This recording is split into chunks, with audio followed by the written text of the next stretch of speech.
junto com quase todas as unidades. Então, a gente trouxe aqui o time do jurídico em peso para auxiliar a gente nas dúvidas, como que a gente deve se portar em fiscalizações, na parte legal, civil, criminal, enfim, o pessoal vai abrir aqui para falar um pouco mais.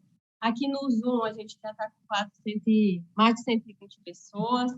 A gente tem um time aqui de meio ambiente, gerente de meio ambiente, analista, temos o time de financeiro também, que dá o suporte na parte de licenciamento das unidades, tá?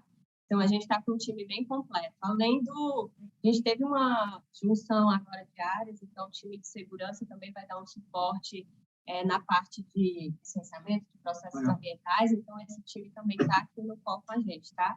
Então, vou passar a palavra... Ele tem que ficar pertinho, será? Falando perto do... só a gente ficar mais perto aqui. Então, gente, vamos dar início. Acho que a gente já deu uma atrasada para a gente não ficar, ter prejuízos. Melhor? Tá melhor, gente? Vocês escutam melhor? Melhor proximidade com a... Show. Tá, e aí só falando um pouco de dúvidas, tá? Então, quem tiver dúvida, pode colocar aí no chat que a gente vai lendo aqui e o pessoal vai respondendo, tá? Então, evitem ligar o microfone, a gente está com um probleminha aqui na sala, mas a gente vai responder todas as dúvidas, vai lendo as dúvidas e o pessoal vai respondendo na hora, tá? E é isso. Passo aqui a palavra para o time do jurídico e agradeço tanto vocês que estão aí para assistir, quanto o time do jurídico que se disponibilizou para vir aqui dar esse treinamento junto com a gente. Valeu. Boa. Vou botar aqui também. Tá bom? Só testar aqui. Tá bom também. Boa. Vou botar aqui. Bom dia, time ABEP! Bom dia! Pessoal, obrigado. É um prazer estar aqui com vocês hoje. Estou aqui, eu, Alessandro Marques, gerente da parte de consultivo e inovações da companhia. A Thaís, a minha colega, gerente da parte criminal aqui na companhia. Giovana Furlan, aqui também, nossa especialista do criminal. Então, uma turma boa aqui reunida. A ideia é que a gente faça um papo. A gente sabe que treinamento sempre tem aquele negócio de ser um pouco pesado, um pouco maçante. Então, assim, vamos tentar deixar ele o mais interativo possível. Para a gente poder tratar temas aqui que são do nosso dia a dia, né? Da nossa realidade como companhia e como que a gente pode ter um olhar mais atento, mais sensível, mais dedicado para todas as questões relacionadas ao meio ambiente, tanto administrativas, quanto cíveis, quanto criminais, quanto de fiscalizações, para que a gente possa ter uma rotina mais tranquila e entregar o que a gente precisa entregar em termos de responsabilidade social para a nossa companhia. E aí, naturalmente, dentro desse contexto, também todos os pilares de responsabilidade ambiental. Tá bom? Thaís. Maravilha. Só para me apresentar, que eu sou nova na companhia também, então não conheço muito de vocês. Sou Thaísa, como o Ale falou, eu estou responsável pelas questões criminais, eu fico na C, a gente fica comigo no CFC, a gente lida com essas questões. Antes, essa responsabilidade era do Ale, né? E aí, agora, recentemente, passou para mim. E aí, enfim, estou aqui para tratar mais sobre as questões dos crimes mesmo, que é a parte que o povo gosta menos, né? Menos simpático, mas é bom sempre a gente ter em mente as responsabilidades que decorrem das funções que a gente exerce, enfim. É importante a gente estar sempre bem informado quanto a isso. Aí também, como estou me apresentando para todo mundo, o que vocês precisarem também no aspecto criminal, estamos aí. Hoje a gente vai falar especificamente de criminal ambiental, mas me coloco à disposição, enfim, sempre que vocês precisarem de alguma coisa. Espero que não precisem, mas precisamos, estamos por aí. Boa, vamos lá. Então, a Rafa vai passar aí os slides? Legal, vamos lá. Acho que aqui ficou melhor para a gente, até para visualizar. Agora ficou melhor para visualizar. Boa. Então, vamos lá. Passando primeiro aí.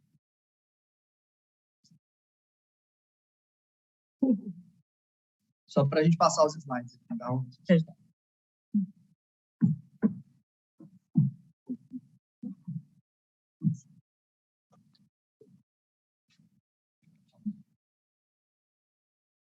é que tem que fazer daqui?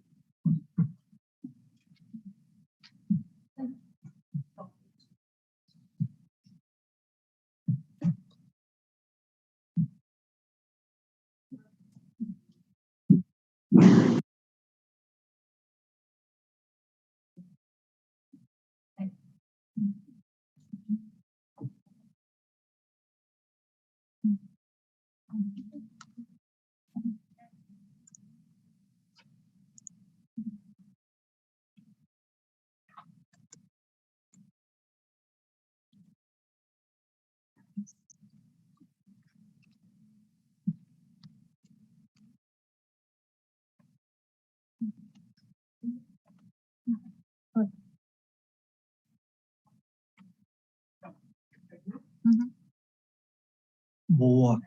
Conseguiu? Então vamos lá. Então, passando para o primeiro slide aí, falando um pouco sobre a nossa plataforma de ESG. Vamos mais uma.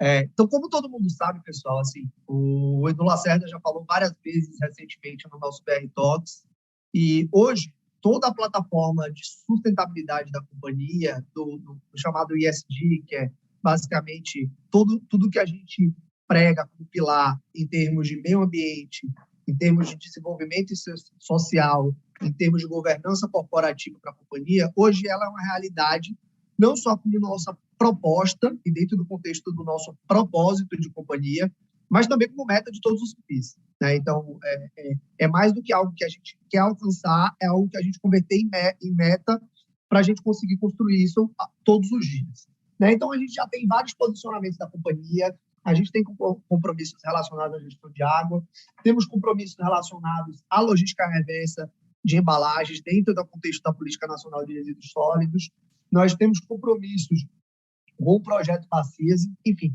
existem uma série de compromissos que já estão no nosso relatório, no nosso report anual de sustentabilidade da companhia e que esses compromissos, essas adesões, esses comprometimentos da companhia, eles só tendem a crescer, como a gente bem sabe. Então, é um pouco do que nós estamos avançando, do que nós estamos comunicando para a sociedade em geral, para os nossos clientes, para os nossos consumidores, para os nossos stakeholders, para o poder público e para os nossos investidores. Então, é algo que a gente vem comunicando, mas que a gente também tem que ter um diálogo de, acima de tudo, de coerência dentro do que a gente tem comunicado ao mercado e o que a gente tem fazendo dentro de casa.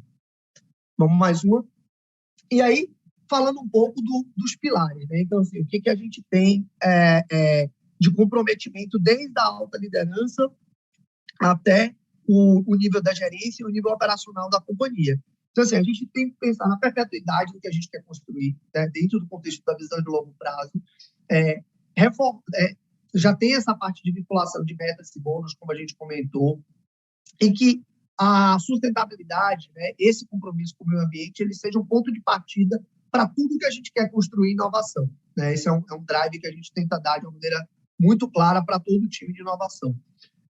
Do contexto da gerência, né, a gente tem um compromisso e um desafio muito grande da gente gerenciar o budget, né, da gente administrar o orçamento, da gente não negligenciar de forma alguma as questões ambientais, muito pelo contrário, priorizá-las, porque as consequências de uma falta de compromisso, de uma negligência ambiental, elas podem ser muito críticas, elas podem ser muito catastróficas para a companhia. Então, é sempre uma preocupação permanente de toda a liderança, de toda a primeira e segunda linha das unidades, das nossas cervejarias e dos nossos centros de distribuição também. Tá? Falando um pouco da operação, o tratamento também dos pilares que a gente tem relacionados a assuntos críticos. Então, ter essa sensibilidade do dia a dia de entender o que pode virar um assunto crítico, o que está se tornando um assunto crítico, não esperar que um determinado assunto seja crítico para que o restante do time, o restante da equipe, a liderança seja alertada, seja avisada com relação a um determinado problema e sempre aderir a todas as nossas políticas de compliance e garantir que os nossos fornecedores, os nossos stakeholders, os nossos parceiros externos também estejam fazendo, também estejam aderindo a essas políticas de compliance ambiental. Vamos mais uma. E falando um pouco sobre o que é o meio ambiente, né, na perspectiva de jurídica, e falando um pouco sobre o contexto do meio ambiente. Então, assim, o meio ambiente ele está ali classificado, ele está ali categorizado, ele está ali conceituado dentro da Política Nacional do Meio Ambiente, que está aqui conceitua como um conjunto de condições, leis, influências e interações de ordem física, química e biológica que permite, abriga e rege a vida em todas as suas formas, né? Então, é um conceito extremamente amplo. A legislação ambiental, como vocês vão ver, e como a gente vai comentar aqui na parte de hoje, ela é uma legislação que disciplina, que dispõe sobre direitos difusos, ela é transversal, ou seja, ela aporta todas as regras do nosso ordenamento jurídico, desde a Constituição Federal, que é a norma mais importante que a gente tem, até a norma concreta da ponta ali, da fiscalização, da portaria, da instrução normativa, para justamente tutelar o meio ambiente. Aí, passando mais uma, a gente tem a dinâmica toda, um pouco do espectro do que a gente comentou aqui acerca da legislação ambiental. Então, assim, quais são os principais diplomas que nós temos relacionados à legislação ambiental? O primeiro deles é a Constituição Federal, naturalmente, né, que é a norma maior, hierarquicamente, né, falando aqui, a gente sempre brinca falando um pouco de direito one-on-one, a gente tem a famosa pirâmide normativa. Né? O que é a pirâmide normativa? A norma que está em cima direciona, influencia, condiciona todas as normas que estão embaixo. Então, a Constituição é a norma mais importante, todas as leis federais que ficam em segundo plano, que a gente chama de legislação infraconstitucional, e abaixo das leis federais vocês têm uma série de outras normas que também precisam atender aos ditames, aos princípios, aos preceitos máximos que estão estabelecidos na Constituição. Né? Então, todos os decretos precisam atender o que está na lei e na Constituição, todas as portarias e instruções normativas precisam atender o que estão nos decretos, nas leis federais e na Constituição, e assim sucessivamente. Tá? Essa ideia de hierarquia normativa é muito importante, porque às vezes a gente tem normas menores, normas municipais, normas estaduais, que por vezes são contrárias à própria Constituição ou contrárias à própria legislação federal, e que a gente tem que estar sempre atento a esse tipo de restrição. Né? Quando a gente vai olhar uma auto de infração, quando a gente vai analisar qualquer tipo de poder sancionador administrativo ou controle sancionador administrativo feito pelos órgãos da administração pública. Tá?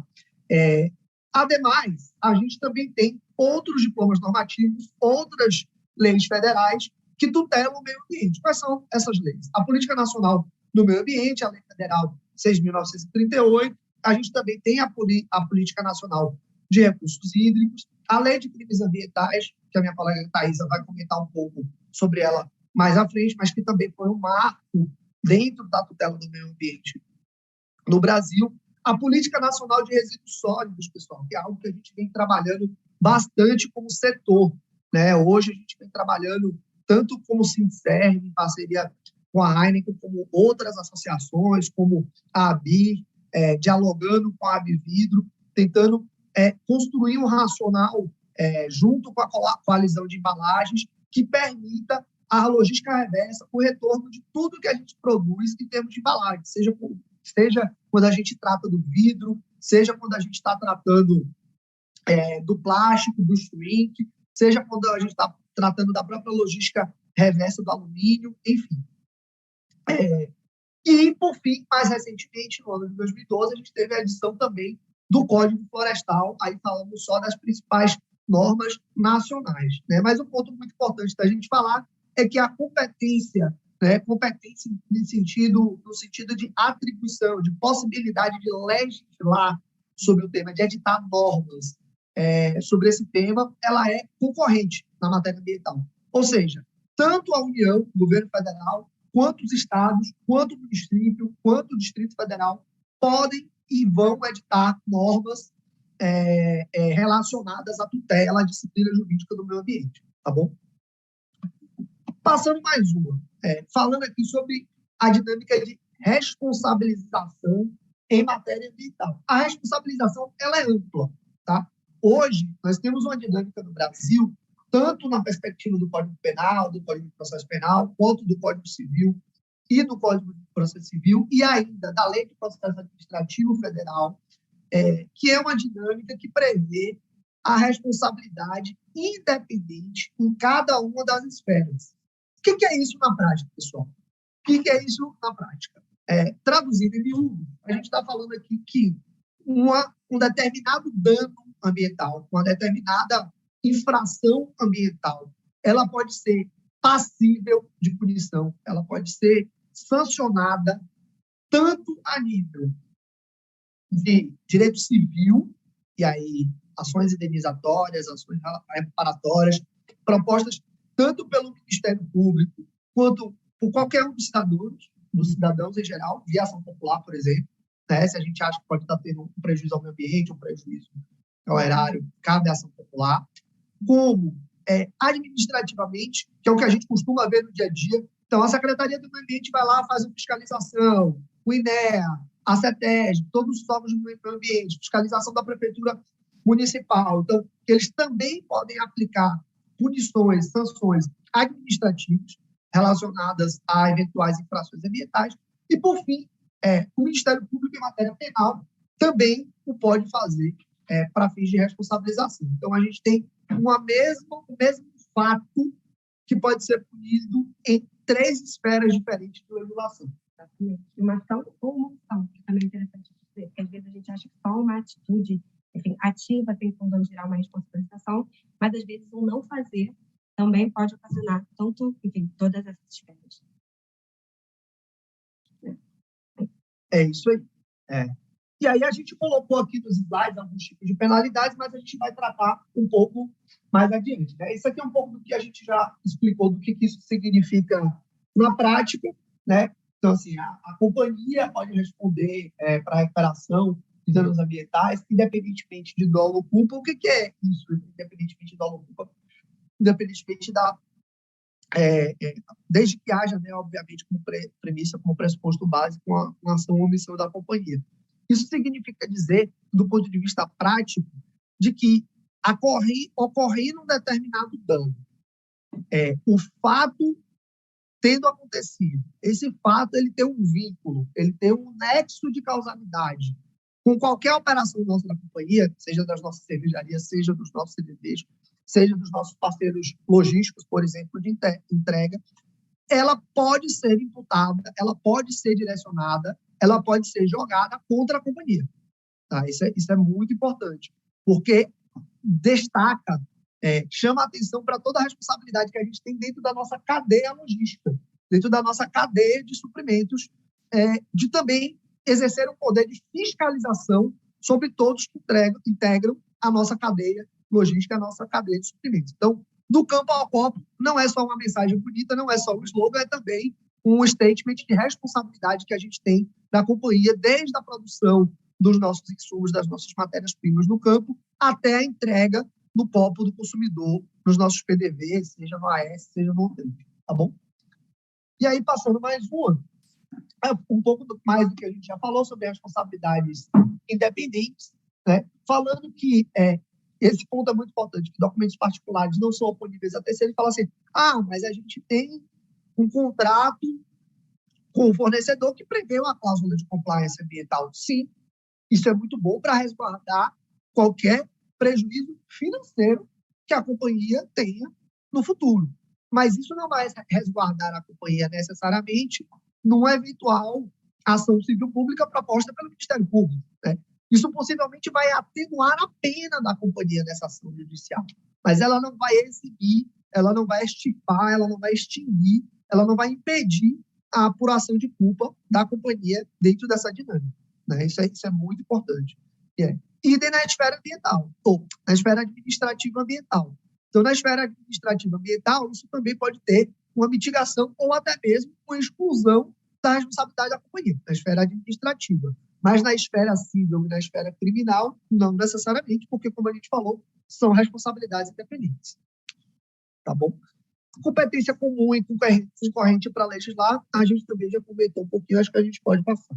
Então, o material, pessoal, vai ser 100% circulado para vocês aí, a Rafa vai mandar para todo mundo que está inscrito no treinamento, tá bom? Falando um pouquinho agora sobre fiscalização. Então, ocorreu um procedimento de fiscalização. Como que a gente deve proceder, como que a gente deve avançar nesse cenário, né? Então, a gente tem a fiscalização ela decorre do exercício do poder de polícia do Estado, né? Então, todos os entes federativos, municípios, estados, Distrito Federal e União possuem esse poder fiscalizatório, esse poder de identificar eventuais irregularidades, eventuais incompatibilidades das operações das empresas privadas de um modo geral, com relação ao que está previsto nas normas municipais. Quando a gente fala normas municipais, é todo aquele arcabouço normativo que a gente comentou no início do treinamento. A gente está falando desde a Constituição até a portaria, a instrução normativa, o regulamento, a lei estadual, a lei municipal, que vai disciplinar e tutelar a proteção do meio ambiente, porque, como a gente falou, é algo transversal, é algo que passa por todas as esferas de poder, todas as esferas de governo. Tá? E, obviamente, se houver a constatação de uma infração, de um dano, consequentemente, a gente vai ter uma apuração de uma responsabilidade. E vocês vão perguntar, tá, beleza, mas quem que vai bater na portaria da cervejaria para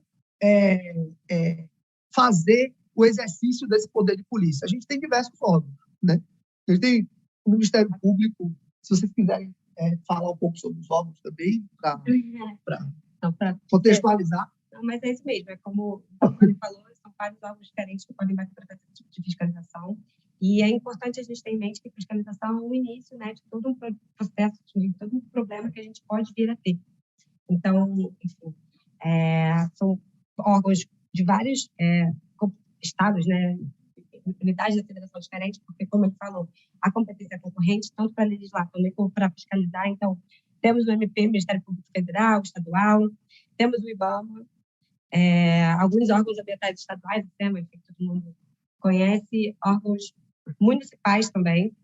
E, além disso, tem a questão da polícia mesmo. A gente colocou aqui especificamente a polícia ambiental, que apura algumas denúncias. Por vezes, a gente sabe que muitas denúncias que a gente tem nas nossas unidades são provenientes de, enfim, muitas fiscalizações que a gente tem são provenientes de denúncias. Então, assim, a polícia ambiental está aí para isso. A imprensa também, então, muitas vezes faz uma informação, enfim, de um incidente, alguma coisa, e aí, por conta da imprensa, isso faz com que os órgãos se mobilizem e também façam, então, tem início a uma fiscalização. Tem ouvidoria, canais de ouvidoria, canais de compliance, então também é um meio pelo qual chegam informações de incidentes. E é importante ter em mente que a fiscalização nem sempre ela é direcionada por conta de um incidente, né, da ideia de um incidente. Às vezes ela é só de rotina mesmo. Mas existem esses canais de ouvidoria que levam a tipos de fiscalização e também o judiciário. O judiciário ele atua tanto nas fiscalizações fazendo perícias, quanto também atua depois que as fiscalizações geram procedimentos, né? Quando dá início a um procedimento criminal, por exemplo, ou um inquérito civil, enfim, com sentenças, com decisões. Mas também para a elaboração de perícias, que é uma coisa que é muito comum, enfim, faz parte das nossas fiscalizações, que são os laudos, até porque o dano ambiental ele precisa estar comprovado de alguma maneira, então é muito comum que a gente tenha visitas aí de peritos, e é por isso que a gente tem que estar sempre com tudo em dia para, enfim, evitar de isso gerar um problema maior.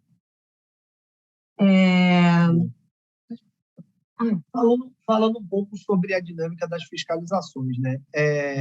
Como exercício do poder de polícia do Estado, a fiscalização ela não tem hora nem dia para ocorrer, né? Ela pode ocorrer sábado, ela pode ocorrer domingo, ela pode ocorrer feriado. Não há uma necessidade de aviso prévio, de comunicação prévia de qualquer órgão público, né?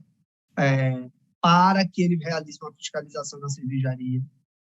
Um ponto muito importante que a gente precisa verificar é que o órgão, né, o representante, o fiscal, o servidor público, o agente do Estado que irá realizar essa fiscalização, ele precisa se identificar no ato da fiscalização, então ele precisa mostrar a sua identidade funcional, o seu crachá, se possível também a ordem de serviço que também determinou aquela fiscalização. Geralmente tem um ofício noticiando a realização daquela fiscalização numa determinada data, para que a partir daí a gente, obviamente, acompanhe e faça todo o rito de acompanhamento desses fiscais, desses servidores públicos nas nossas unidades, né? O que a gente colocou aqui é que fiscalizações são muito comuns após incidentes ambientais, então demanda o dobro de zelo, o dobro de cuidado sempre que a gente tiver um acidente ambiental ou um incidente ambiental, porque é provável que ocorra uma fiscalização ato contínuo, né, nas semanas ou dias que seguem o incidente. É importante também entender o motivo da fiscalização. Então, assim, a partir da identificação do órgão fiscalizador, a gente vai saber quais serão os pontos focais da fiscalização. O cara quer olhar ETA, o cara quer olhar ET, e que parte da cervejaria que ele vai acompanhar. Então, é importante que a gente identifique o escopo dessa fiscalização. Também é bom a gente não deixar... A gente sabe que a gente tem um procedimento de portaria muito rigoroso nas nossas cervejarias, nas nossas unidades, mas a partir do momento que a gente identifica que é uma fiscalização, então é muito importante que a gente consiga recepcionar, receber, endereçar a chegada do fiscal o mais rápido possível, para não deixar o cara também lá plantado na portaria, esperando se ter uma resposta nossa, né? A gerência precisa se mobilizar de imediato para poder fazer o acompanhamento dessa fiscalização, para que a gente possa conduzi-la da maneira mais tranquila possível e sem criar ruído, sem criar atritos desnecessários com o fiscal. De igual modo, a vistoria, né, precisa ser acompanhada por técnicos, né, na área de ambiente. Se, obviamente, vocês acharem que tem algum pedido estranho, alguma circunstância que vocês acreditam ser inusitada, podem procurar imediatamente o jurídico. Vocês têm os contatos nossos, da Rafaela, de todo o time de meio ambiente aqui dos IBS, do corporativo, que pode ajudar a endereçar esse tema. Pode ser que se torne um tema de compliance, não vou dizer que não acontece, tem vezes que tem fiscalizações que são estranhas mesmo, que surgem pedidos ou perguntas estranhas, e que aí a gente vai endereçar como uma matéria de compliance, como uma matéria de ouvidoria da companhia. Tá? Então, mais uma vez, reforçando sempre os nossos princípios, nós não pegamos atalhos, e também, mesmo que órgãos públicos às vezes optem por seguir esses caminhos, não é algo que a companhia não é algo que a companhia coaduna com esse tipo de prática. Melhor esperar, né? Falando um pouco sobre a conduta, né? Sobre como manter... Você me avisa quando tiver o que eu preciso digitar da regional lá. É importante que sempre tenha uma gente com o microfone aberto positiva. Lembrando que não necessariamente a gente é obrigado a ter todas as informações de bate-pronto na cabeça. Pode ser que tenha pontos que a gente não saiba e que a gente possa pedir para o fiscal colocar no papel, seja numa notificação, seja em eventual auto de infração, se ele entender que tem algo equivocado, e aí a gente vai seguir o fluxo de tratamento normal no curso do processo administrativo. Vai ter um prazo para a defesa para a companhia, vai ter um prazo para a resposta da notificação, um prazo para esclarecimentos. É muito importante que a gente saiba que tem todo um rito, tem todo um procedimento, uma forma documental, né, por assim dizer, de tratar essas fiscalizações, de tratar esses procedimentos e as consequências que são deles derivadas, né? A gente não precisa, de novo, ter tudo de cabeça, a gente não precisa matar a bala no peito. É muito importante que vocês tenham essa tranquilidade no momento que receberem uma fiscalização, para que a gente acabe não dando alguma informação equivocada ou nenhuma informação que seja imprecisa para o fiscal e que possa resultar em algum tipo de prejuízo para a companhia. Então, na dúvida, se a gente não souber, não é problema nenhum, fala que não sabe, pede para colocar no papel, pede para colocar numa notificação, pede para colocar no ofício, que a gente vai procurar a resposta e formalizá-la para o fiscal oportunamente, tá bom?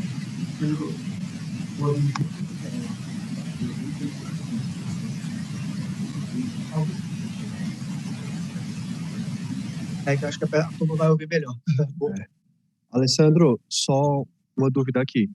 Se, por exemplo, uma visita de um órgão marcada, agendada para o licenciamento de uma caldeira, for constatado uma infração em um outro tema que não seja caldeira, por exemplo, isso pode gerar uma investigação e etc? Pode.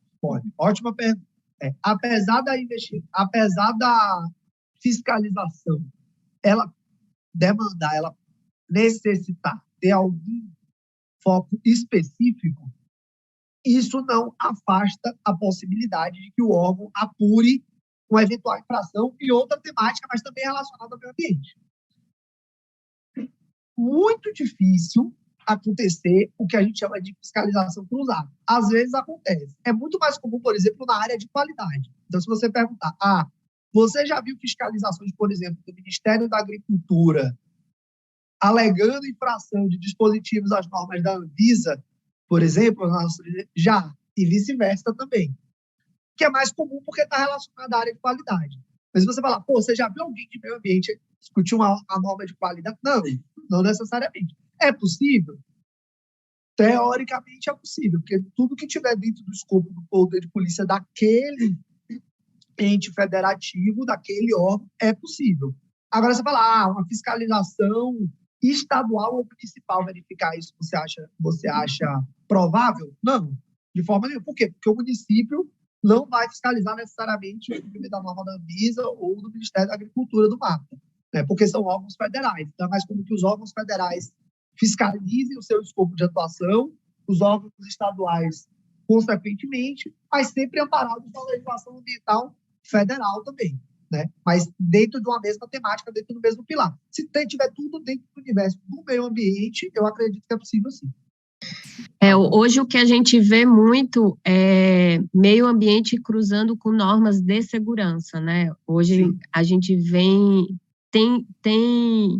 vê isso mais presente. Antes era mais escasso, assim, meio ambiente mais focado somente no meio ambiente. Hoje a gente já vê esse cruzamento meio ambiente e segurança.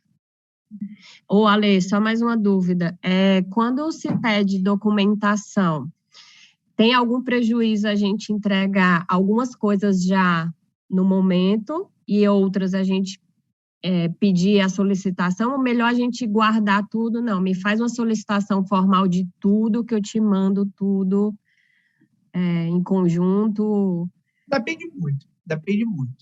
Aí eu acho que não tem receita de bolo. É um pouco do que a gente tem segurança para passar de bate-pronto, o que a gente já tem pronto, documentado, arquivado, se a gente achar que o arquivo de determinar, por exemplo, o livro de Caldeiros. O livro de Caldeiros está lá, está anotado, é algo que você não vai ter que parar para ver se está ok, não está ok. Ele vai estar lá. Então, eu acho que é mais fácil de identificar um registro de... Você falou agora de meio ambiente, então vou dar um exemplo meio away aqui. Permissão de trabalho de risco. Às vezes está um numa gaveta, uma na outra, está separado, o cara tem os PTRs, mas está tudo separado. Nesse caso, se a gente não tiver toda a documentação consolidada de imediato, é melhor que a gente peça prazo para o fiscal, geralmente tem um prazo aí de 5 a 10 dias, que é fixado na notificação para que essa documentação seja apresentada perante o órgão. E uma coisa que você falou agora me fez lembrar, muito importante sempre pedir para eles deixarem algo da visita registrado, né? Sim. Que já aconteceu de fiscalização, o cara foi lá, viu, foi embora e falou, depois eu te mando. Então, ideal Às a gente vezes acontece. Pode ser que ele mande no momento posterior, mas é importante que a gente sempre tente pegar algum contato que seja oficial da secretaria ou do órgão. Pode ser um e-mail do fiscal, pode ser um e-mail do setor, pode ser um e-mail da coordenação do órgão, justamente para tentar obter essas informações a posteriori. Pode ser o número de telefone do órgão que a gente possa entrar em contato para cobrar essa documentação, mas é sempre importante, sim, que tenha uma formalização por escrito. Bom dia. Todos documentados. A gente tem que estranhar se o fiscal não quiser formalizar nada havendo uma infração. Né? Às vezes, se não houver uma infração, é comum também que o fiscal não faça nada. Né? Se ele falar, vi aqui, está tudo regular, está tudo ok, não vou emitir nenhuma notificação, ok. Mas se ele constatar que teve alguma irregularidade, teve algum dano, que houve alguma infração, daí é muito relevante que a gente verifique e faça o follow documental de todos os ofícios, todos os papéis, para ver em qual infração, e aí é o enquadramento, a tipicidade normativa que a gente tem também para o Poder Administrativo Sancionador, para identificar qual foi a infração, por quê, foi uma ação ou foi uma omissão, está certo ou não está, como que funciona. Então, é importante a gente entender o contexto do que ele entendeu que está em desacordo com a norma, para a gente entender se a gente está certo ou está errado. E aí tem várias fiscalizações que a gente está certo e várias fiscalizações que a gente está errado. Não tem problema, isso acontece com todas as empresas. O mais importante se a gente está errado, muitas vezes a gente vai pagar a multa e vai corrigir para que o erro não repita.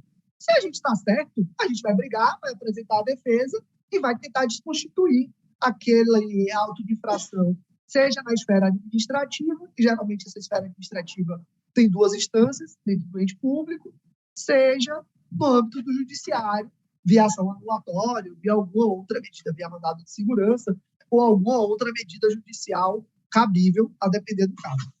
Bom. Eu posso, bom dia, Andréia Sapucaia, eu posso compartilhar uma... Sobre boas práticas, né, na interação com os agentes públicos, a gente já falou um pouco disso por aqui, sobre os procedimentos internos, né, então, ser claro, ser preciso,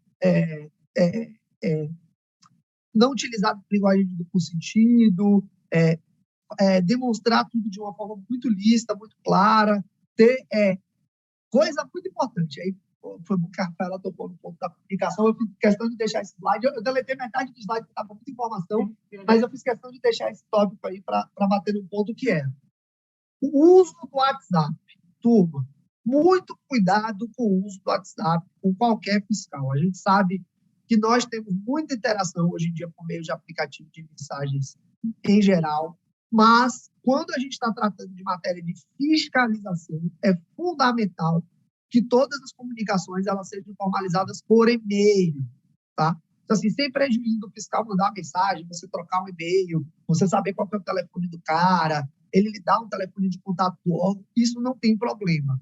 Mas se a gente estiver falando aqui de auto de infração, auto de constatação, aplicação de penalidades para a companhia, a gente deve evitar, em 100% dos casos, que essas comunicações elas sejam feitas por WhatsApp. Porque, muitas vezes, o processo administrativo ele é formal, mas ele também é informal. Ele preza pela efetividade, ele preza pela eficácia.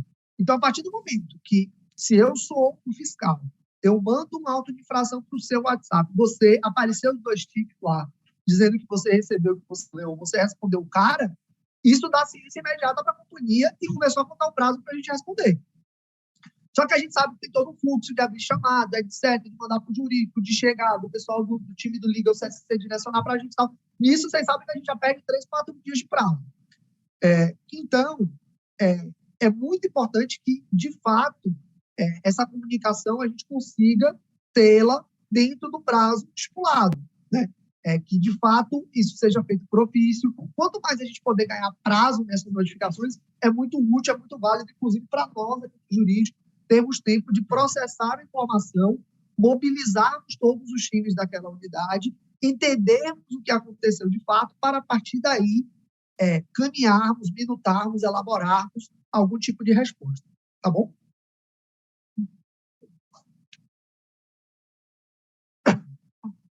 Vamos mais uma. Aí falando um pouco, né, sobre que tipos de normas são mais, ou que tipo de ofícios, que tipo de documentos, né, são mais comuns em termos de fiscalização, que tipo de documentos são mais incomuns, né? Então a gente falou aí de notificação, de auto de inspeção, auto de vistoria, versus outros documentos que acabam por ser mais críticos, como autos de constatação, autos de infração, processos administrativos, ofícios do Ministério Público. Então esses são muito mais críticos e precisam ser endereçados o quanto antes para o jurídico, tá bom? Para quem não sabe, a máscara do jurídico, na dúvida, manda para o bom e velho tio jurídico possível que a gente recebe lá até hoje. Falando um pouco sobre os principais temas, né? E aí entrando um pouco mais na rotina aí das unidades, né? Então, a gente sabe que objetos comuns de fiscalização é cumprimento de condicionantes da nossa licença de operação, da nossa LO, com relação a toda a dinâmica que a gente tem de agenda de rotina e de renovação. Se a gente tem atraso, dificuldade, impedimentos ou problemas no cumprimento desse fluxo de renovação, pode ser configurada a infração administrativa ou, eventualmente, até mesmo crime ambiental. Se houver um dano, ainda que não seja um dano efetivo, mas um dano potencial, um dano possível ao meio ambiente, pode ser também configurado algum tipo de responsabilidade administrativa, de responsabilidade civil, nesse caso, e que, por vezes, a gente vem tendo problemas pequenos em matéria ambiental, virando grandes problemas em matéria ambiental. Para dar um exemplo aqui concreto, a gente tem hoje uma ação penal por poluição sonora de armazém de CDD envolvendo os nossos IPs. Então, 2 IPs do Banco hoje estão arrolados em uma ação penal por poluição sonora, excesso de ruído no armazém de CDD. Isso é real, gente, isso é concreto. Tá? Então, numa unidade que a gente tem na região sul. Então, é importante que a gente saiba sempre ter cuidado, que hoje um problema pequeno, se não tratado durante muito tempo, ele pode virar um grande problema. ou se negligenciado, se a gente não der atenção a ele, ele pode virar uma bola de neve muito grande. Tá? Ou mais um. E aí, só complementando, gente, aqui, né, o pessoal trouxe sobre a renovação com 120 dias de antecedência, mas lembrando outorga também, tá? A gente nunca pode deixar de esquecer nossas outorgas, 90 dias de antecedência do prazo, tá, de vencimento. E isso é muito importante. Hoje a gente sabe da morosidade dos órgãos ambientais, tem unidade aí que a gente já tem há 5, 6 anos sem a licença renovada, mas que por a gente ter pedido, né, no prazo de 120 dias, a legislação nos resguarda sobre isso, tá? Então, é importante cumprir o prazo de renovação, 120 dias de licenças e 90 dias de outorga. O Rafa. Boa, Rafa. Vamos mais uma. Aí, falando um pouquinho sobre resíduos sólidos, né, contaminação e efluentes, então, assim, todo um fluxo de licenciamento, todas as instalações das empresas, e aí estamos falando dos terceiros, né, dos stakeholders que são contratados pela companhia para fazer todo o tratamento desses resíduos, né, retirada de lodo e terra infusória, por exemplo. A gente tem que estar sempre fiscalizando tanto a retirada, quanto a emissão dos MTRs, quanto a destinação final, preferencialmente com pesagem tanto na saída quanto na chegada do resíduo, na destinação final, para garantir que, de fato, eles estão sendo corretamente acondicionados, né, corretamente destinados. Qualquer falha desse fluxo, como a gente falou no início, do nosso fornecedor, do nosso prestador de serviço, ela pode ser passiva de responsabilização por parte da companhia, inclusive, né, se houver um descarte em locais indevidos, ou houver um descarte em locais irregulares, inclusive em sede de crime ambiental, né, com responsabilidade pessoal, que a doutora Thaisa vai falar aqui mais adiante. Então, é muito importante que a gente se atente também à fiscalização dos contratos que nós temos com fornecedores e que também possuem regras de compliance ambiental. É bom tirar o bolo para a pessoa. Bota no bolo. Em relação à MTR, nós temos alguns parceiros que eles não dão um recebimento lá no MTR e a gente confere, a gente pede para eles que eles têm que dar o ok lá no recebimento, mas muitas vezes isso não acontece. Como que a gente procede nesse caso? Eu acho que tem que ter, e caso haja um descumprimento reiterado dessa obrigação, a gente tem que notificá-los, para que eles esclareçam por que eles não estão acusando o recebimento desses resíduos. É muito importante. Aí a gestão do fornecedor mesmo. E eu acho que é uma coisa que, dado a quantidade de infrações administrativas, de episódios que a gente vem identificando relacionados a essa temática, é muito importante também a pesagem desses resíduos, porque a gente também não sabe o que acontece no meio do caminho, né? A gente tem a informação da saída, a gente tem a informação da chegada, mas o translado, o transporte disso, por vezes a gente não tem visibilidade. Então, é importante também que a gente sabe que a gente tem a pesagem na saída de cervejaria, etc., mas também na chegada é algo relevante também para a gente fiscalizar e dar uma boa gestão do escopo do contrato. Falamos aqui um pouco de resíduos, falando um pouco sobre contaminações aqui, lançamento de efluentes também, a gente sabe que precisam sempre estar dentro dos parâmetros, se houver algo fora dos parâmetros também, sempre compartilhar com o time de meio ambiente, com o time do corporativo, com o time do legal, para a gente poder avaliar como endereçar. Tem aqui alguns exemplos que a gente colocou de contaminação da rede pluvial, etc., mas que vale sempre ficar atento à situação concreta de cada uma das nossas unidades, de cada uma das nossas cervejarias, porque a gente sabe que as estruturas são diferentes, as engenharias são diferentes, então é importante que a gente esteja atento a essas peculiaridades. Então, mais um. E aí, o que aconteceu, né? BOs acontecem, né? O que a gente pode fazer a partir daí para que a gente consiga montar um comitê de crise em maior ou menor escala, mas para fazer uma resposta que seja efetiva, que seja eficaz e que blinde e respalde a companhia como um todo e vocês como gestores ambientais da companhia. Então, eu brinco falando que quando essa companhia tiver jurídico, vocês estão bem defendidos, vocês estão bem respaldados. A nossa obrigação aqui tanto defender a companhia, mas também evitar qualquer tipo de responsabilização pessoal dos gestores ambientais também, tá? Então, a partir do momento do incidente, a gente sabe que, por vezes, tem toda uma série de providências que tem que ser adotadas para contornar um incidente, para contê-lo, dinâmicas de contenção, dinâmicas corretivas, mas é muito importante que vocês avisem imediatamente ao grupo, tanto aos IBS corporativo, ao time de meio ambiente, quanto ao time jurídico, né? E é importante que isso seja feito de forma simultânea, porque aí a gente pode se mobilizar, avaliar em conjunto qual que é a dimensão do problema. Então, pode ser que não seja um problemão, pode ser que seja um probleminha ou um problema médio, mas que ele pode ser passível de uma contenção, de uma solução, de uma resolução a curto e médio prazo, né? Não seja algo de longo prazo para a gente tratar. Mas é muito importante que a gente faça essa avaliação em conjunto. Se a gente não tem acesso a essa informação, se essa informação é omitida para a gente também não pode ajudá-los a corrigir o problema. Provavelmente a gente só vai ser envolvido no futuro e isso atrasa também as tratativas, porque a gente também tem um compromisso com os órgãos públicos, que é um ponto que a gente vai falar mais adiante, né? Que é, obviamente, a partir do momento que você tem um incidente ambiental, você tem algum problema de dano ambiental, né? Que a gente vai falar disso também, né? Alguma contaminação potencial ou efetiva, seja do solo, seja das redes, das redes fluviais, dos rios que a gente tem nas proximidades, seja das matas que a gente também tem nas proximidades da nossa cervejaria, ou até mesmo dentro da cervejaria, seja em termos de poluição atmosférica também que a gente tem dentro de lançamento de emissões de gases. Ocorreu um incidente, vamos tentar conter o dano.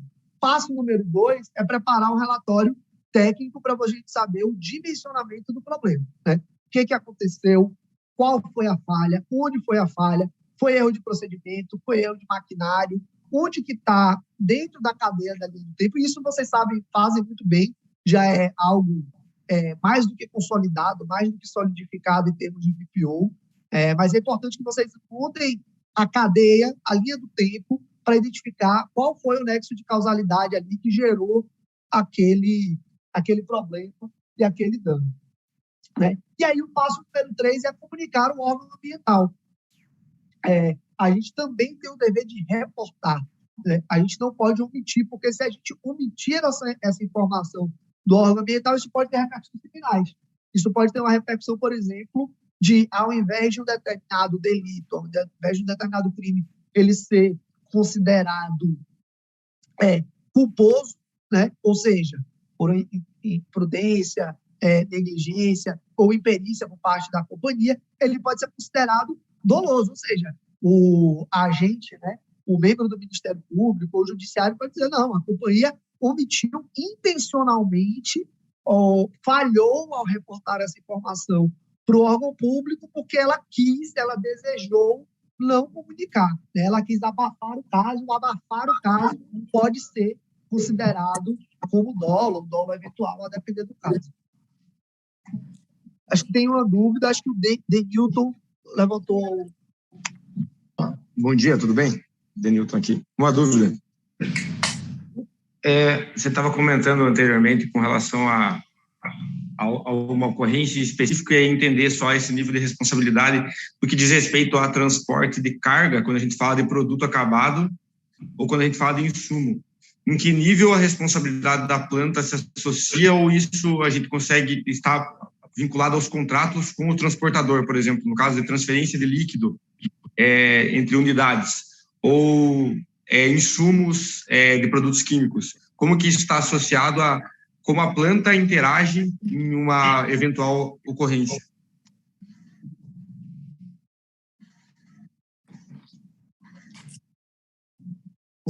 Bom, ótima pergunta, tá? Então, isso a gente sabe que é um fluxo mais ou menos rotineiro, que a gente tem essa comunicação tanto de produtos quanto de insumos entre as nossas cervejarias, entre as nossas unidades fabris.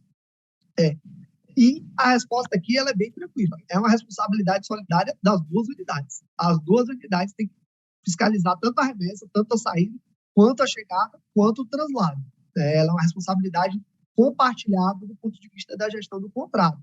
Então, por assim dizer, o Miguel tem um comentário.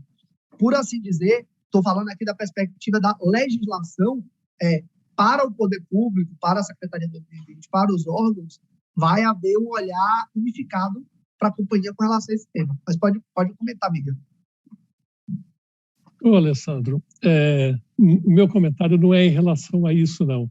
É que, como está ali no slide, fala em preparar relatório técnico, né? E nisso eu acabo sendo envolvido. Um relatório técnico hoje para avaliar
Recording in progress. É importante não deixar para cima da hora. Então, assim, aconteceu o incidente, já deixa todo o book de licenças e alvarás da unidade do gabarito, já roda aquele farol do que está ok, o que está não ok. Mas pode ser que seja uma licença que não está relacionada ao problema.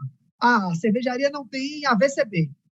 Mas é algo que vai impactar na rotina da cervejaria. Pode ser que não impacte numa poluição, numa questão de lançamento de efluentes ou de algum tipo de vazamento, mas vai impactar no eventual fiscalização. Então, importante que tenha todo o book mapeado e todo o book lançado para que a gente possa atender bem a fiscalização, atender de modo eficaz, atender de modo célere aquele tipo de fiscalização.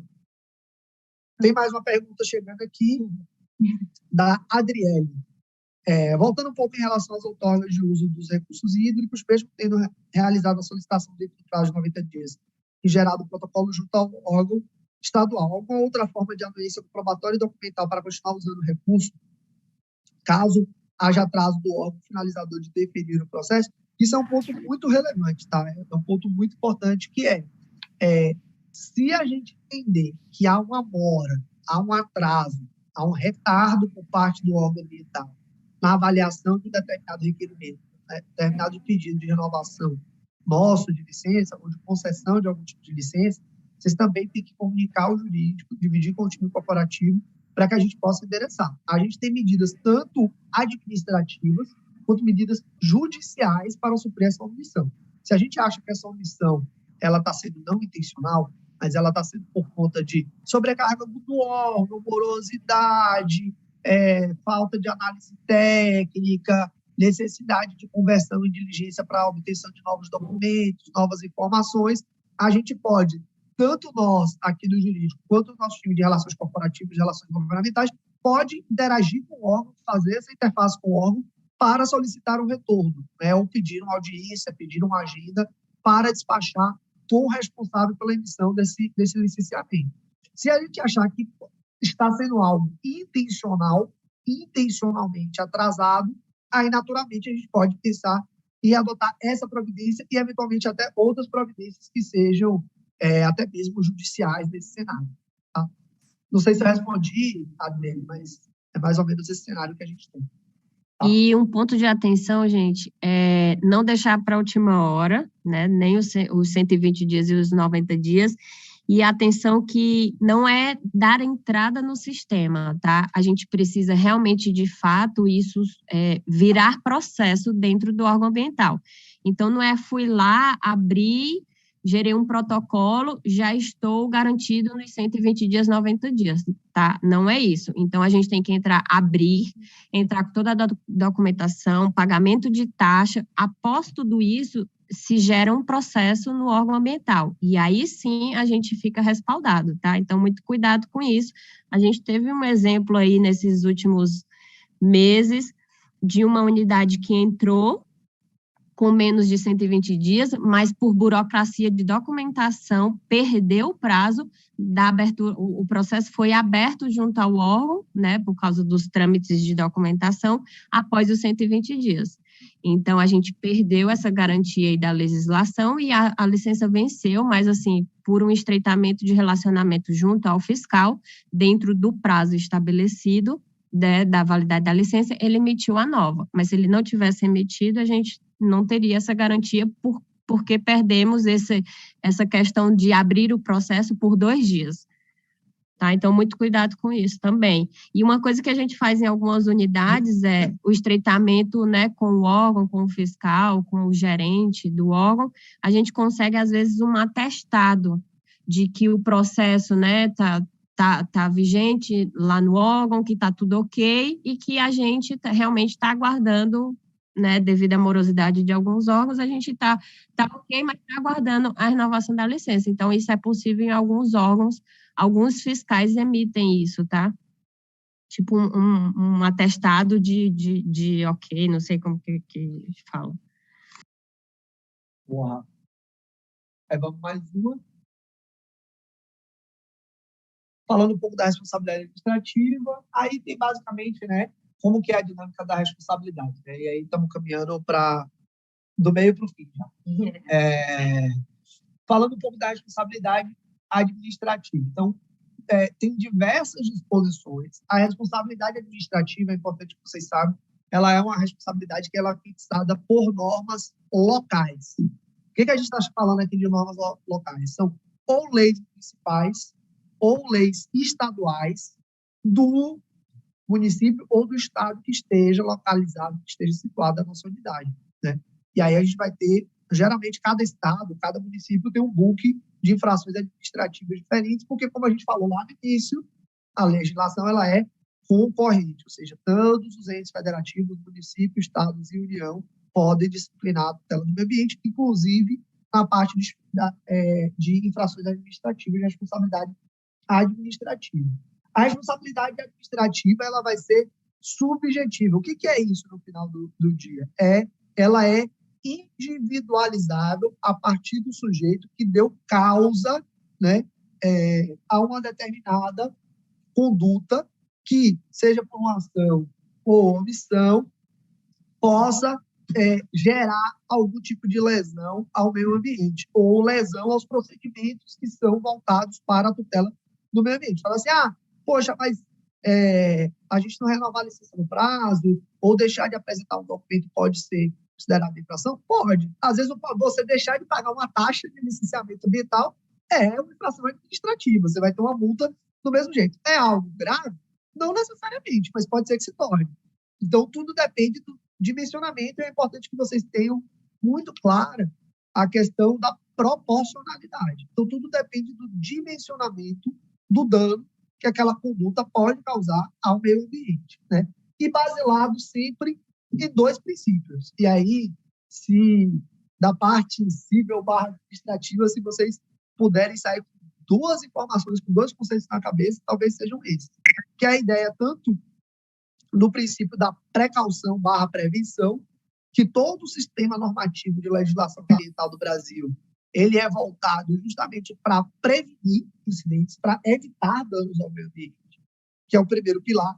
E o segundo pilar é o poluidor-pagador, que é um pouco do que a gente falou aqui da fiscalização e de quando teve um BO, por assim dizer, né? Pô, aconteceu um incidente ambiental, geramos um dano, geramos uma poluição. Poxa, então esse dano ele precisa ser quantificado, ele precisa ser mensurado, ele precisa ser corrigido, adequado, e vai haver uma aplicação de uma punição, de uma penalidade, seja administrativa, seja civil, para fins de reparação do dano que aquela empresa poluidora está causando, está gerando no meio ambiente.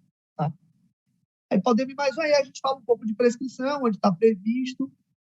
Uma coisa que não está aqui, mas é importante também, pessoal, é o seguinte, você tem também a prescrição administrativa, tá? Que é algo que a gente sempre olha aqui no ambiental. Então, a prescrição administrativa é que, a partir do momento que você apresenta a defesa no processo administrativo da companhia, o órgão, seja o IBAMA, seja a SEMA, seja qualquer outro órgão ambiental, ele tem um prazo de 3 anos para dar uma decisão final, favorável ou desfavorável para a companhia. Se ele se omite nesse prazo de 3 anos, ele perde o direito de aplicar aquela punição, aquela penalidade, aquela sanção. Então, a gente também tem a prescrição intercorrente administrativa a partir do momento da lavratura do auto de infração. Se não houve a lavratura do auto de infração, administrativamente, eles ainda podem lavrar desde a data do fato, do incidente, no prazo de 5 anos, que é a prescrição administrativa. Tá bom? Aí a gente fala mais um pouco do overview, acho que a gente pode ir passando. Falar um pouco da responsabilidade civil, vamos mais um pouco. Falando um pouco sobre o dano ambiental, né?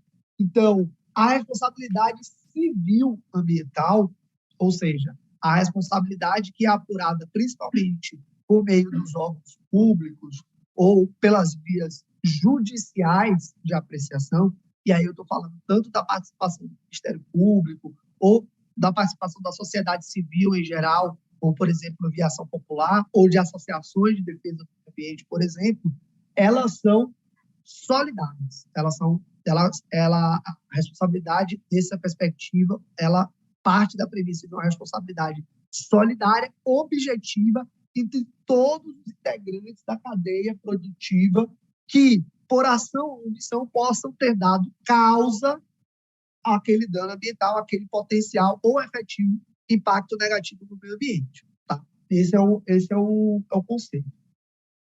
Aí você vai falar assim, o que é responsabilidade solidária? É todo mundo no mesmo bolo, traduzindo em miúdos.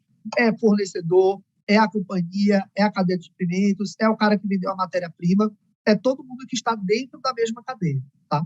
De fornecimento de produtos ou serviços para a sociedade em geral. E aí a gente fala um pouco sobre a responsabilidade de terceiros, né? Então você vai falar, mas o prestador de serviço, às vezes o cara foi lá, fez algo em desacordo com o que está no contrato, fez algo em desacordo com o que está no procedimento, descumpriu a cláusula de compliance ambiental da companhia. O que fazer nesse caso? Qual que é o procedimento? Muito simples.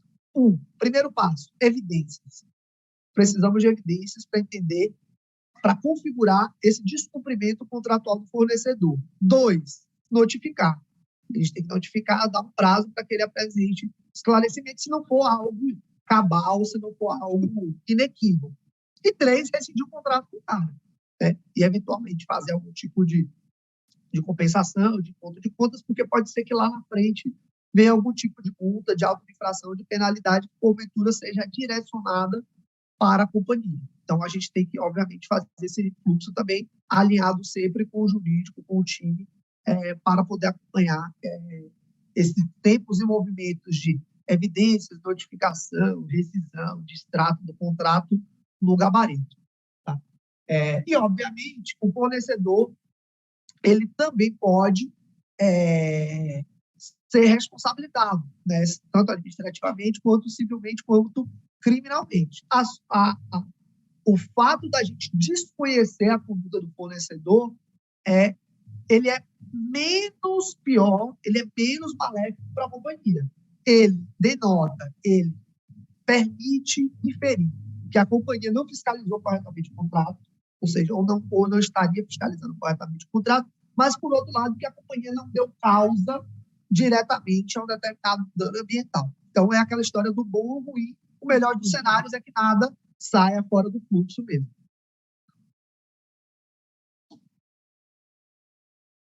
Possíveis regularizações, aqui é só um pouco de quais são os instrumentos, as ferramentas que a gente tem a nosso dispor, ao nosso alcance, para poder remediar cenários de auto de infração, cenários de ações civis públicas, cenários que envolvem inquéritos civis, que basicamente você tem o programa de recuperação ou o plano de recuperação de área degradada, você tem o TAC, o termo de compromisso ambiental, você tem, dentro dos termos de compromisso, você tem um acordo substitutivo de sanção, que você converte a aplicação de uma multa em uma eventual prestação de serviço que seja benéfica, até de investimentos das nossas unidades dentro da pauta ambiental, o termo de compromisso de recuperação ambiental, e aí tem sempre algumas guidelines que a gente coloca sempre da perspectiva de compliance, né? E, obviamente, o jurídico 100% envolvido e à frente dessas negociações também. Tá bom? Gente, só lembrando, não assinem nada sem compartilhar com a gente antes, tá? Nem TAC, nem TC, que é algo mais comum, se tratando, por exemplo, de supressão vegetal, enfim, mas não assinem nada sem compartilhar com a gente antes. Maravilha. Agora a gente está caminhando já para o fim, gente. Espero que vocês estejam mediados, mas eu acho que não, porque a Alessandro, a maravilhosa exposição dele está deixando isso aqui mais dinâmico. Então, só para complementar, na verdade, antes, eu vou perguntar a Gi, porque eu acho que no início a gente já perguntou. Não, acho que o Alê falou, mas eu acabei não falando, mas, gente, eu sou a Giovana, acho que eu já devo ter falado com alguns de vocês, das unidades. Eu fico no CSC e eu sou especialista criminal. Trabalho junto com a Tá, trabalhava com a Lê, e agora a gente trabalha todo mundo junto. Quando tem alguma interação, alguma responsabilização na área criminal, podem contar com a gente. Daí a Tá vai explicar um pouco agora sobre o mundo criminal, o que a gente pode, não pode fazer, como que a gente vai defender vocês e tudo mais. É isso aí. Como o Lê falou, ele introduziu que a gente tem várias camadas de responsabilidade, que elas podem ser ocasionadas por uma mesma ação ou omissão. E a criminal ela acontece quando a prática, enfim, a ação ou omissão está prevista em lei enquanto um crime. Então, mais do que administrativamente ou civilmente combatido, aquilo está tipificado na lei. Sabe que isso é comum, todo mundo sabe que não existe lei sem crime no que define. Então, para que seja crime, não ocorre como o Ale falou, que na infração administrativa, às vezes as normas são predominantemente locais. Aqui não, tem que ter um crime estabelecido, e esses crimes, em geral, estão na lei de crimes ambientais. E aqui a gente trouxe até alguns exemplos, né? Supressão de árvores, intervenção em áreas de preservação, poluição. O mais comum que a gente tem hoje na companhia, sem dúvida, é poluição. E é interessante a gente ter em mente, como a Ana também já introduziu, que poluição não é só o que a gente acha que é, sei lá, jogar um resíduo no rio. Existem vários tipos diferentes de poluição, e a poluição sonora, que a gente às vezes não dá o devido valor, ela dá muito problema para a gente. Então, assim, é muito importante saber que para tudo quanto é lado pode gerar um problema que fica mais grave quando ele chega na esfera criminal. Aqui a gente botou uma definiçãozinha, né, do que é crime, e a gente trouxe alguns exemplos. Como eu disse, tem, enfim, a gente vai falar de artigo, né, mas artigo 38, que fala sobre danificar floresta, artigo 54, que é o causar poluição, o artigo 60 também é falta de licença, que também é uma coisa que a gente às vezes acha que é uma infração apenas administrativa, mas não, é um crime também. Então, assim, se a gente estiver atuando sem ter a licença necessária para tanto, os responsáveis, enfim, vão acabar podendo responder isso também na esfera criminal. E, como todo mundo sabe, é uma esfera mais sensível, né? Todo mundo acaba, enfim, levando para um lado um pouco mais delicado. A responsabilização criminal, ela também é mais difícil de resolver, mas também não é o fim do mundo. Se acontecer, a gente está aqui para tentar resolver, para, enfim, fazer o que for melhor. Eu queria passar um pouco desse de licença, que é realmente um ponto sensível que a gente tem bastante, e ele é um crime que se você está por um determinado período de tempo sem a licença, ele é considerado um crime continuado. Então, a todo momento, a gente está praticando o crime e a prescrição só começaria a correr quando a gente conseguisse a licença. Então, isso é um ponto importante que a gente tem que estar com a licença sempre em dia. Às vezes, esse crime vem acumulado com outro, como ausência de licença e poluição. Ele tem uma pena baixa, mas quando ele vem acumulado com outro, fica mais complexa a situação. Então, eu acho que ter a documentação em dia, as licenças, as outorgas e tudo mais, acho que isso é um ponto que diz respeito muito de compliance do criminal, do civil, e tem que tomar um pouco de cuidado. E aí vem também o ponto diferentão da responsabilidade ambiental criminal, né? Porque, em geral, os crimes, eles são atitudes que só podem estar imputáveis a uma pessoa física, em via de regra. Porque para a gente praticar um crime, a gente tem que ter uma intenção, ou então uma imprudência, enfim, a gente tem que ter um elemento ali volitivo, de alguma maneira, que é inerente a uma pessoa física. A empresa não tem vontade própria, a empresa ela representa a vontade de quem está comandando ela. Então, em geral, os crimes, a empresa não responde. Mas, em responsabilidade de matéria ambiental criminal, a pessoa jurídica responde também. Geralmente é pessoa física com pessoa jurídica. Exatamente. Isso é muito importante ressaltar, porque acho que isso já está meio que sabido. Todo mundo meio que já tem uma ideia de que pessoa jurídica responde por crime ambiental. Só que isso não exime e não tira a responsabilidade da pessoa física, o que é um erro muito comum. Às vezes a pessoa acha assim, tudo bem, se der um problema criminal aqui, quem vai responder é a companhia. Também, provavelmente a companhia vai responder e as pessoas que estão ali na frente vão responder junto. É por isso que a gente botou quem é responsável. A pessoa jurídica, o que é realmente uma particularidade do criminal ambiental, mas também o particular que efetivamente praticou a conduta. Então, a pessoa que está ali diretamente ligada na operação, que teve, de alguma maneira, uma vinculação com o ato, ou a falta de ato que gerou o dano, mas, além disso, também um particular que tenha, ainda de forma acessória, concorrido para a conduta. O que isso quer dizer? Às vezes, você não fez a conduta em si, mas você deu algum auxílio, um auxílio material, uma instigação. É muito doido isso, porque em direito penal, até o auxílio psicológico também pode configurar uma concorrência. Então, se você, de alguma maneira, instigar a pessoa, falar, não, vai, não precisa de licença, não, vai, você também responde. Se for comprovado que você teve esse tipo de atitude, você também responde. Então, assim, não é intenção assustar ninguém, mas é importante que todo mundo fique muito atento ao fato de que a responsabilização é geral. E, como a gente falou, é uma responsabilização mais delicada. Ninguém quer responder o processo criminal. É chato, é desgastante. A gente está aqui para isso. A gente vai ajudar se acontecer, não é o fim do mundo. Mas ninguém quer, né? E dando exemplos concretos também, só para fazer um parêntese, a gente já teve apurações relacionadas a gerente de meio ambiente das unidades, a gerente de qualidade, não em matéria ambiental, mas até em matéria de qualidade também, em matéria de crimes contra o direito do consumidor, também já tivemos. E, por vezes, o Ministério Público não vai escolher alguém que está na unidade, porque ele vai escolher quem está registrado como responsável legal da companhia. E os responsáveis legais da companhia são os estatutários. Então, a gente já teve, por exemplo, uma ação penal de supressão de árvore, de desmatamento irregular, que quem foi arrolado foi o doutor Vitório, presidente do conselho, o pobre doutor Vitório. Não sabia nem que existia o processo, depois ele ficou sabendo quando ele recebeu a citação. Mas é uma situação muito incômoda que envolve toda a alta liderança, a alta diretoria da companhia, que pode ser eventualmente responsabilizada por parte do Ministério Público em razão de uma infração em quaisquer de uma das nossas unidades. Por isso que a gente tem seguro de Eno, por isso que a gente tem toda a equipe, a gente tem uma série de escritórios que nos assessoram nas defesas técnicas e toda a interlocução que a gente tem com o Judiciário, com o Ministério Público, mas essas coisas acontecem. Tá? Tudo que a gente está citando aqui são exemplos reais que a gente conseguiu, que aconteceram, que a gente conseguiu endereçar, que a gente conseguiu tratar na companhia em maior ou menor prazo. Também não é algo que se soluciona, se resolve da noite para o dia. Às vezes o processo demora 3, 4, 5 anos e fica ali aquela pendência para ser resolvida. Exatamente, o que é muito interessante ressaltar também, porque quando o Valeu estava falando da questão administrativa, ele bem ressaltou que existe um rito também. Nada acontece de um dia para o outro. E a responsabilidade criminal, naturalmente, também não é diferente. Então, acontece, é verificado o dano, a fiscalização, ela abre várias vias, né, de responsabilização. Então, está esse procedimento administrativo criminal, né, que é o que é para apurar. Muitas vezes é feita perícia, quando não é questão só de ausência de documento. Então, vai alguém ver se teve um dano. Isso a gente também se mobiliza internamente para fazer laudos, fazer perícias, ajeitar as coisas, para deixar enfim, a casa em ordem, poder fazer uma contraprova. Então, tem todo um rito. Não é porque você foi eventualmente arrolado, ou porque chegou um ofício pedindo para você prestar um depoimento, que você tem que achar que pronto, acabou tudo, que você já está ali, realunação penal, não é bem assim, existe todo um procedimento. E, ao mesmo tempo, isso é bom, porque garante, enfim, que elementos vão ser colhidos e que ninguém vai ser responsabilizado também à toa.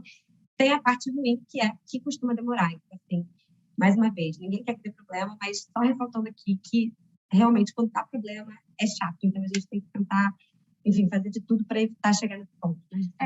Quanto à responsabilização da pessoa física, nessas situações, a autoridade ela vai tentar descobrir alguém para responsabilizar. Então, já aconteceu polícia chegou na unidade pedindo a procuração da unidade, ou chegou pedindo o estatuto da companhia, chegou querendo buscar um nome. E nessas situações, Ministério Público ou polícia, fazendo esse tipo de solicitação, muito importante que vocês acionem o jurídico antes de providenciar essa documentação, porque a gente não quer, óbvio, que conste o nome de uma pessoa, né, na investigação. A gente quer, na verdade, defender como Ambev, como companhia.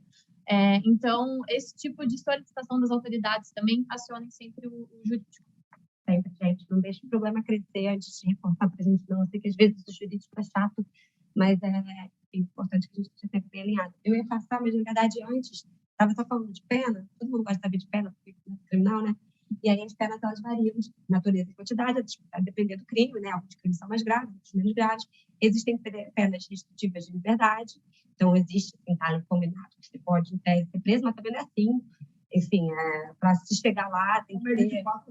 Exatamente, tem que prestar atenção, mas existe a possibilidade, existe também a possibilidade de ser substituído, ou então ser prevista uma pena restritiva de direito, então você não vai preso, mas você tem que prestar serviço à comunidade, você tem alguma limitação no direito individual. A pessoa jurídica, naturalmente, não pode ser presa, ninguém vai prender a leve, então são supressões de direitos, às vezes impedimento de contratar com autoridade, enfim, são penas diferentes. Interessante ressaltar aqui também que, como a Ana falou sobre o administrativo, que existem algumas formas de você resolver, de acordar, existe também no tribunal, tá? Então, a depender do crime, aconteceu já que na companhia a gente teve um caso em que a gente firmou um acordo com o Ministério Público numa infração ambiental, que a gente deu sorte, que eram 2 infrações, pelo montante de pena não daria, mas uma prescreveu, então a gente conseguiu fazer um acordo. E aí o acordo envolve, enfim, ou você faz um pagamento, tanto na física quanto na empresa, ou você também faz enfim, tem uma obrigação de comparecimento em partes públicas para justificar a atividade, meio que de 2 em 2 meses tem que ir em juízo. Enfim, são condições que podem acontecer. Estou falando aqui só para vocês terem noção que também existem outros caminhos a serem trilhados, mas, novamente, a intenção é que a gente não precise trilhar nenhum deles. E pontos também que podem gerar prejuízo, não só, né, para as pessoas, mas também para a companhia, de uma maneira clara, de reputação, mas também de parada de linha, né? Então, assim, a depender da gravidade, você pode ter uma interdição parcial da unidade, você pode ter uma parada de fábrica, a depender da gravidade do problema. Então, é algo que também pode gerar paralisação da unidade. Uma condenação, a gente pode perder incentivos fiscais e diversos outros benefícios que a companhia tem direito por ser uma empresa com gravidade, por compliance e tudo mais. Isso aqui, enfim, a gente já falou um pouco do pedaço nesse próximo slide, que é a questão de que a responsabilidade não é transferida para a pessoa jurídica, novamente, é um erro muito comum, mas não funciona assim, todo mundo responde junto. E também dizer que a responsabilidade não pode ser excluída por meras normas internas da empresa, ou então você dizer que desconhece a infração, você não sabia que aquilo era errado. A lei está aí para conhecimento de todos, então o crime é muito difícil que a gente se esquive dele sob o argumento de que a gente não sabia que aquilo é errado. Se a gente não sabia, a gente deveria saber. E as normas internas também, claro que existem, tá? Tipo, ninguém vai ser responsabilizado por algo que está totalmente fora dessa alçada. Às vezes até acontece, porque, como a Ana disse, a responsabilização, enfim, as autoridades às vezes são um pouco práticas demais, elas procuram saber, como a gente falou, quem é que estava responsável por uma determinada época, não investigam muito a fundo, e às vezes a pessoa já tinha saído, já estava exercendo outro cargo, não tinha nada a ver. Então, claro que depende do caso concreto, mas não é porque existe uma norminha que diz que se X igual Y, que você vai poder falar, olha, então, não fui eu que fiz isso aqui, então eu não estou junto. Muito dificilmente uma norma interna vai te tratar nesse nível. E cláusulas contratuais de terceiros também é muito importante a gente ficar atento, porque dificilmente também isso vai nos isentar. A gente precisa ter uma responsabilidade, até um compliance sobre os fornecedores, sobre as pessoas que a gente contrata. Então, ainda que criminalmente não seja objetivo, é bom a gente fazer contratos bem definidos para tentar evitar responder por coisas que não são nossas. Ter cuidado com os nossos fornecedores, um pouco do que o Ale trouxe ali no início também, sobre as boas práticas, o que a gente tem que ter em mente. Tudo isso é muito importante mesmo, gente. Pode ter consequências muito grandes para vocês, para a companhia, então é importante que a gente tenha sempre com isso tudo muito bem alinhado. E para finalizar, acho que a gente trouxe um pouco de compliance. Inclusive, a gente está na semana de ética, né, e do compliance, então é bom a gente assistir todos os treinamentos, porque as boas práticas que a gente está trazendo, a gente tem muito respeito sobre o treinamento primeiro dos funcionários que estão entrando na companhia, né, a integração, o treinamento, seja na função quanto na nossa política de conduta, né, nosso código de conduta. Porque diversas situações, se a gente atua de uma forma, não pegamos atalhos, se a gente atua de uma forma de vamos agir da forma mais ética possível, notificando quando tem alguma situação, alguma infração, notificando as gerências, atuando, né, como foi dito, seja para contratar uma empresa, para fazer um laudo caríssimo, a gente não pega atalhos. Então, a todo momento, a companhia vai atuar para evitar danos ambientais, para evitar que a gente cometa qualquer tipo de infração. Então, por isso, o treinamento de compliance, de integração dos funcionários é tão importante. Não só o treinamento no código de conduta da companhia, como também treinamentos específicos para as atividades exercidas, né, de cada um. Então, tem algumas pessoas que estão realmente ali na operação, que estão trabalhando no dia a dia, em algo que pode, no final das contas, gerar uma responsabilidade ambiental. Essas pessoas precisam ser devidamente treinadas. Eu acho que isso está no gabarito de todas as unidades, mas é bom a gente ter sempre em mente que, no final das contas, ter a equipe no gabarito é o que vai fazer a gente não ser responsabilizado, nem como pessoas físicas, nem como pessoas jurídicas. Também atuar preventivamente, né, para evitar os nossos riscos ambientais. Então, se a gente sabe que tem ali um ponto de dor numa operação, que em algum momento pode gerar algum risco, a gente tem que atuar para que isso não ocorra. Eu acho que, claro, tem que ter análise de budget, de projetos e tudo mais, mas eu acho que essa prioridade da companhia, como a lei já está mencionada no começo, em razão da ESG. Então, as gerências, a liderança tem que sempre atuar priorizando, né, a matéria ambiental. E praticar e exigir atitudes de acordo com a legislação. Tudo que a gente falou aqui, né, é legislação de crimes ambientais, política nacional do meio ambiente.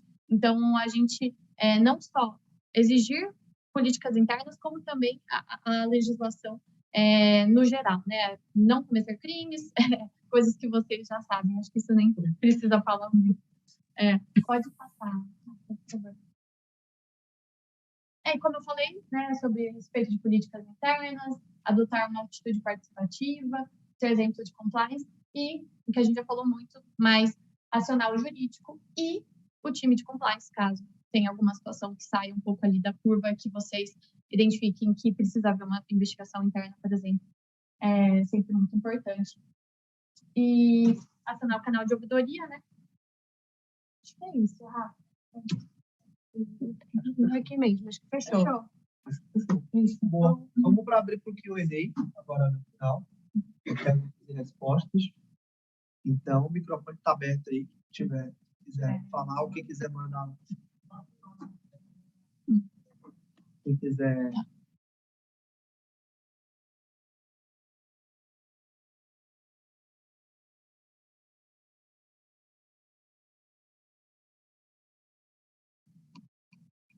Quem quer dar um recado final aí?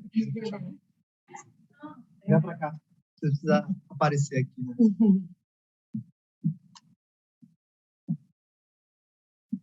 Não, até agradecer a presença, tem até GFs e box aí que vieram aprender aqui com a gente, né? Eu acho que, apesar de ser um conteúdo técnico e pesado, é um tema super importante, assim, a gente vem tendo diversas falhas pequenas que acabam gerando um trabalho gigante. Então, o intuito do treinamento é a gente continuar se capacitando para poder eliminar essas pequenas falhas que vão gerar retrabalho. A gente quer fazer ações, iniciativas e trabalhar para agregar valor, para ficar corrigindo falha, né? Então, agradecer a presença do pessoal, principalmente agradecer vocês. Assim, eu participei uma parte remota e só vim agora aqui no final presencial, mas super bom, assim. Gostei bastante. E aí, abrir, se alguém quiser fazer algum comentário, alguma pergunta, acho que tem que aproveitar o time, o Alê é nosso cara aí do Legal Ambiental agora. Então, com a saída da Rerizo, que vários conheciam, ele é a pessoa de suporte direto, assim, que vai nos apoiar nos temas legais junto com a Rafa, e trouxe um time super capacitado, aí, né, super renomado, para poder ensinar um pouquinho para a gente. Então, quem quiser fazer tirar dúvida, aproveita aí e agradecer a todo mundo pela presença, pelo treinamento. Acho que foi bom. Muito bom. E aí, para quem não participou, vai ficar gravado, né, Rafa? Então, mesmo eu vi vários gerentes de engenharia, talvez o time inteiro não participou e quer desdobrar, eu acho que vale desdobrar, e quanto mais gente estiver capturando o aprendizado, mais a gente vai checar na rotina de forma preventiva, porque só a gente sabe quanto de retrabalho a gente tem depois que a gente abre um processo legal, né? Parece pequeno, assim, porque a maioria está envolvida em 1, 2 temas, mas a gente está envolvido com todos das salas, assim, é um mega trabalho para ficar se defendendo depois que aconteceu alguma coisa, né? Com certeza. E eu agradeço o time da ProImagem também que se mobilizou. A gente vai subir o material do treinamento depois na Ambev On, vai ficar gravado para quem quiser acessar depois. A Rafa vai mandar todos os slides do treinamento para todo mundo, com os nossos contatos, meu, da Thaisa, da Giovana. Se vocês quiserem também, se não quiserem mandar aí no chat, quiserem mandar um e-mail depois individualmente, a gente está à mega disposição. Com certeza. Tem alguém que quer fazer pergunta? Não? Para fechar, assim, a gente fala de ESG, assim, e a gente fala do que a gente está fazendo de bacana em S, em E, o que a gente está fazendo em clima, o que a gente está fazendo com comunidade. Mas, assim, não adianta nada fazer tudo isso que é um top do que a gente realmente precisa fazer para eliminar risco, se a gente ainda estiver cumprindo o básico, né? Então, acho que isso aqui tem muito a ver com o G, assim, como que a gente vai atuar de forma ética, né? De acordo com a legislação. Então, é o básico do ESG também. Para quem não conecta tanto com as letrinhas, isso aqui faz parte do G. E eu sempre falo para o pessoal muito do marketing, o time de sustentabilidade corporativa, o time de marketing corporativo, o próprio Lucas Rossi, de comunicação externa da companhia, e é uma coisa que a gente sempre bate na tecla, que a gente quer falar muita coisa bacana que a companhia está construindo, mas a gente não pode esquecer de olhar a cozinha de casa, né? Você não pode trazer visita para dentro de casa se a cozinha está suja, né? Então, tem que ter a cozinha de casa também arrumada, limpa, no gabarito, para a gente garantir que tudo que a gente está claimando, tudo que a gente está querendo demonstrar para a sociedade que a gente está construindo, a gente está tudo armado dentro e fora de casa, né? Não é só aquele tapetão que a gente fala, não é isso. A gente quer ser consistente, construir resultados sólidos e que sejam coerentes com a história que a gente vem trabalhando para construir em termos de reputação da companhia dentro e fora de casa. Legal. A Jai, você quer perguntar? Não, perguntar não. Primeiro agradecer aí ao time do jurídico. Peraí, que está no mudo aqui para a gente.